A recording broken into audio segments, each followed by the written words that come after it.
মতিলিখিত সুসমাচার 21-31।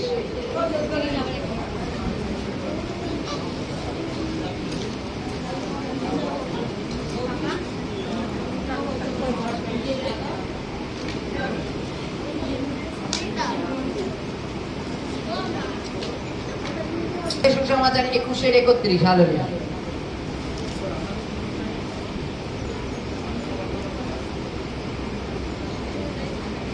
সেই দুইয়ের মধ্যে একটি পিতার ইচ্ছা পালন করিল, তাহারা কইল প্রথম জন।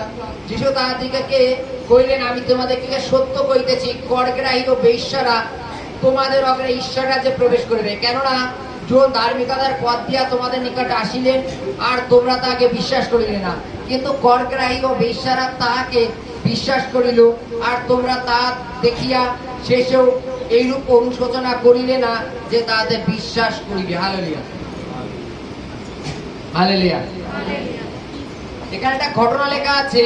ঘটনা হচ্ছে, এক ব্যক্তি তার একটা ছেলেকে বলছে, বাবা আজকে তো মাঠে যাওয়ার কথা, আমি যেতে পারছি না, তুই একটু মাঠে যা তো। কর্মচারীরা কাজ করছে, ফাঁকিটাকে যদি দেয়। সেই ছেলে বলছে, না বাবা যাবো না, আমি তোমার জমি আমি পারবো না, তুমি সামলাও গিয়ে। বলে ছেলেটা বাজারে চলে যায়। বাজারে গিয়ে ওখানে গিয়ে ভাবছে তাই তো আমার বাবার জমি আমি যদি না দেখি তো কে দেখবে। বলে সে বাজার ওই বাজারে ঘুরে ঘুরে মাঠে চলে গেছে জমি দেখার জন্য। তার বাবা দ্বিতীয় ছেলেকে বলছে, বাবা আজকে আমার জমিটার কাজ আছে, তুই একটু দেখে আয় তো, কর্মচারীরা ফাঁকি দেয় কিনা। সে বাবার মনটাকে শান্ত করার জন্য বলছে, বাবা ঠিক আছে আমি যাচ্ছি। বলে অর্ধেক গিয়ে অন্য রাস্তা ঢুকে গেল, সে মাঠের দিকেই গেল না। বাইবেলে যীশু খ্রিস্ট বলছেন, বলতো কে পিতার আজ্ঞা পালন করলো? সকলে বলছে যে প্রভু প্রথম ছেলেটা। প্রথমে বলছিল যাবো না, কিন্তু সে বাজারের থেকে অনুশোচনা করে সে কিন্তু আবার মাঠে গেছে। আর দ্বিতীয়টা যাবো বলে কিন্তু আর যায়নি, অন্য রাস্তায় চলে গেছে। যীশু খ্রিস্ট বলছে, তদ্রূপ জগতে করগ্রাহী আর বেশ্যারা স্বর্গরাজ্যে আগে প্রবেশ করবে। হালেলুয়া। করগ্রাহীকে পাপীর সাথে তুলনা করা হতো। হালেলুয়া। বাইবেলে লেখা আছে, যীশু খ্রিস্ট একটা সিমনের বাড়িতে নেমন্তন্ন খেতে গেছিল, জানি তো, পিতরের বাড়িতে নেমন্তন্ন খেতে যাওয়ার পরে সেখানে ওই গ্রামের এক ব্যভিচারী মহিলা যখন শুনতে পেরেছে যে যীশু খ্রিস্ট ওই বাড়িতে আজকে নেমন্তন্ন খেতে এসছেন, বাইবেলে লেখা আছে সে একটা পাথরের বাটিতে সুগন্ধি তেল নিয়ে যীশু যেখানে এসছে, যেই বাড়িতে, সেই বাড়িতে চলে এসছে। এসে সে চোখের জল ফেলে যীশু খ্রিস্টের পায়ে পড়ছে এবং তার চুল দিয়ে সেই পাটাকে মুছিয়ে দিচ্ছে। যার বাড়ি নেমন্তন্ন, সে বলছে এ যদি ভাববাদী হতো তাহলে জানতে পারতো যে কিরূপ মহিলা তাকে স্পর্শ করছে। যীশু খ্রিস্ট তখন বলছে, সিমন তোমাকে একটা ঘটনা বলি, একজনের 5 তালন্ত, একজনের 50 তালন্ত। উদাহরণস্বরূপ একজনের 50 টাকা, একজনের 500 টাকা। কারোর শোধ করার ক্ষমতা না থাকার দরুন মালিক দুজন আগেই ক্ষমা করে দিল। বলতো কার বেশি লাভ হলো? বলছে যার 500 টাকা।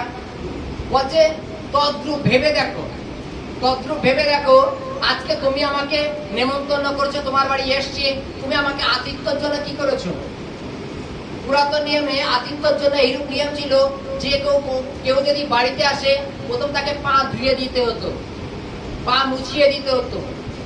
এখনকার দিনে কিছু কিছু ক্ষেত্রে হ্যান্ডশিপ করতে, এখন তো সেটা উঠে গেছে। যাই হোক, হ্যান্ডশিপের পরিবর্তে আগেকার দিনে ছিল পবিত্র চুম্বনে তাকে মঙ্গলবাদ করা, তারপরে তাকে ঘরে নিয়ে এসে বসতে দিত।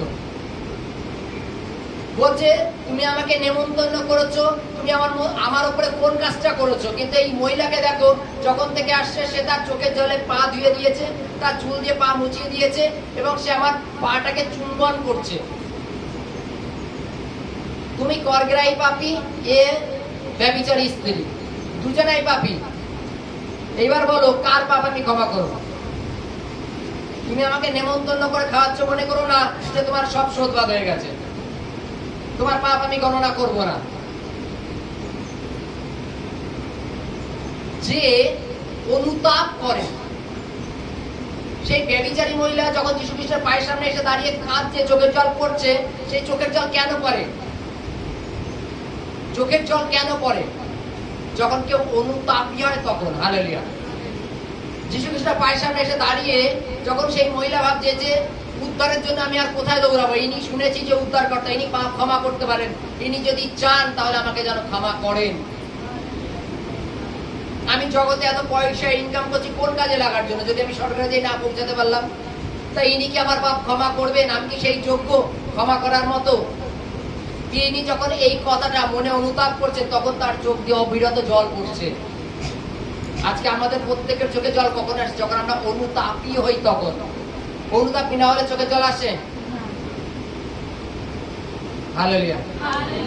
বাইবেলে লেখা আছে সেই মহিলা অনুতাপ করছে, যার জন্য তার চোখে জল যীশু খ্রিস্টের পায়ে পড়ছে এবং তার মাথা চুল দিয়ে তার পাটাকে মুছিয়ে দিচ্ছে। হালেলুয়া। যে বাড়িতে নেমন্তন্ন খাচ্ছিল যীশু খ্রিস্ট, সে কি স্বর্গের রাজ্যে যাবে? যীশু কি তাকে ক্ষমা করবে? না, যে পা মুছে দিয়েছে তাকে ক্ষমা করবে। যীশু খ্রিস্ট কি বলছে? যে করগ্রাহী আর বেশ্যারা আগেই স্বর্গরাজ্যে চলে যাবে। বলছে প্রথম ছেলেটা বাবার জমিতে যাব না বলে কিন্তু অনুশোচনা করে গেছিল, দ্বিতীয় ছেলেটা যাব বলে কিন্তু আর গেল না।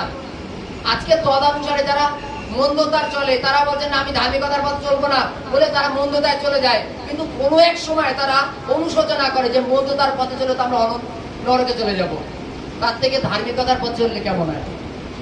তা তারা যদি পাপী হয়ে যদি মন পরিবর্তন করতে পারে তাহলে আমরা কেন পারবো না? আমাদের কোন দিকে বাধা হচ্ছে? আমাদের মন পরিবর্তন করবার জন্য কোন দিকে বাধা হচ্ছে? আমরা কি বাক্য মেনে চলতে পারছি না? বাক্য আমাদের কাছে খুব তিতো মনে হচ্ছে। হালেলুয়া। বাইবেলে লেখা আছে অনুশোচনা করে পরিবর্তন যারা হয় তারা স্বর্গের